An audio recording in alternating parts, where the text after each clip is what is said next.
দেখো তো কেউ এটা চিনতে পারো কি না, কিসের পানি?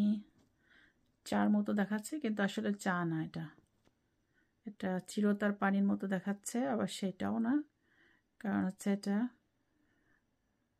আমি মনে করছি কেউ বলতে পারবে না, তো বলেই দিই আমি।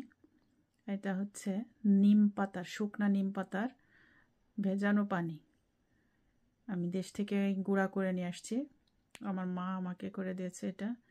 বিভিন্ন জায়গা থেকে নিম পাতা জোগাড় করে ছাদে শুকিয়ে তারপরে গুঁড়া করে এই গুঁড়া আমাকে দিয়ে দিয়েছে। আমি সপ্তাহে একদিন, আমরা বাসায় তিনজন, এই তিনজন ভাগ করে আমরা প্রতি সপ্তাহে একবার অন্তত খাই। মাঝে মধ্যে ভুলে যাই, তবে চেষ্টা করি খাওয়ার জন্য। খেয়ে দেখবেন অনেক ভালো, তিতা, তারপরেও একবার অভ্যাস হয়ে গেলে ঠিক হয়ে যাবে। এখন আর আমার খারাপ লাগে না খেতে। প্রথম প্রথম একটু তিতা লাগতো।